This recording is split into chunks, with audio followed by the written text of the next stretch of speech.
Si un grand nombre de croyants vont aux réunions de manière passive ou s'ils espèrent seulement obtenir quelque chose pour eux-mêmes, le fardeau qui repose sur les autres sera trop lourd et la libre circulation de la vie en sera entravée.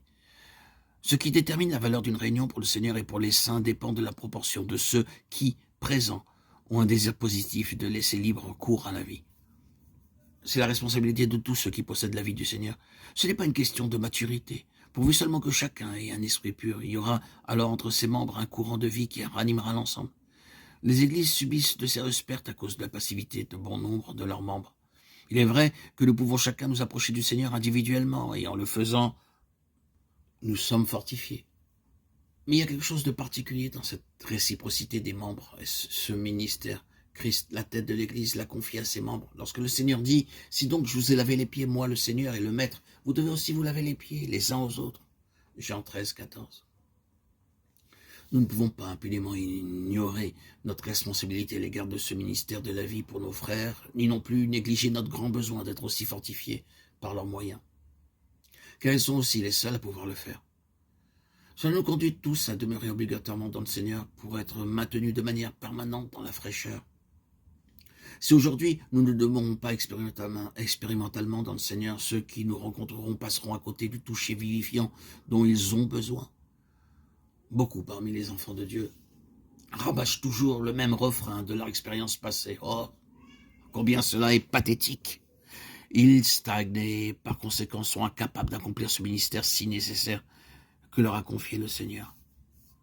Il y avait une sœur qui était toujours pour les autres une source de vitalité. Elle avait appris au cours des années à puiser continuellement la vie en Christ.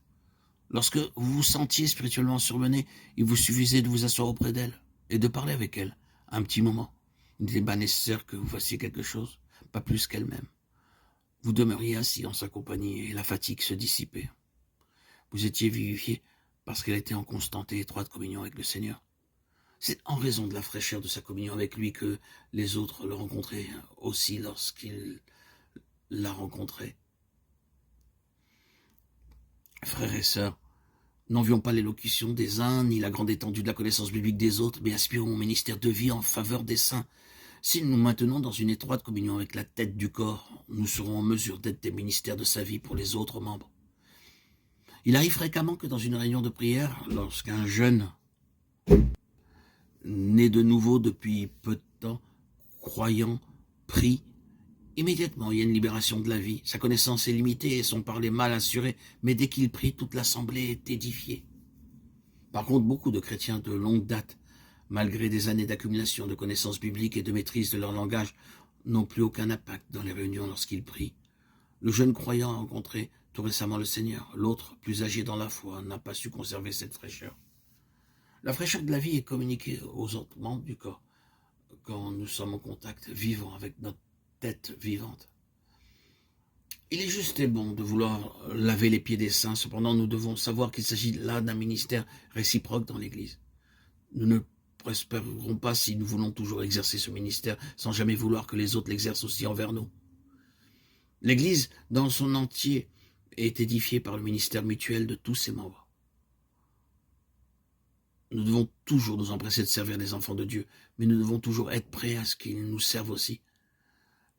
Et cela nécessite la grâce de son humilité.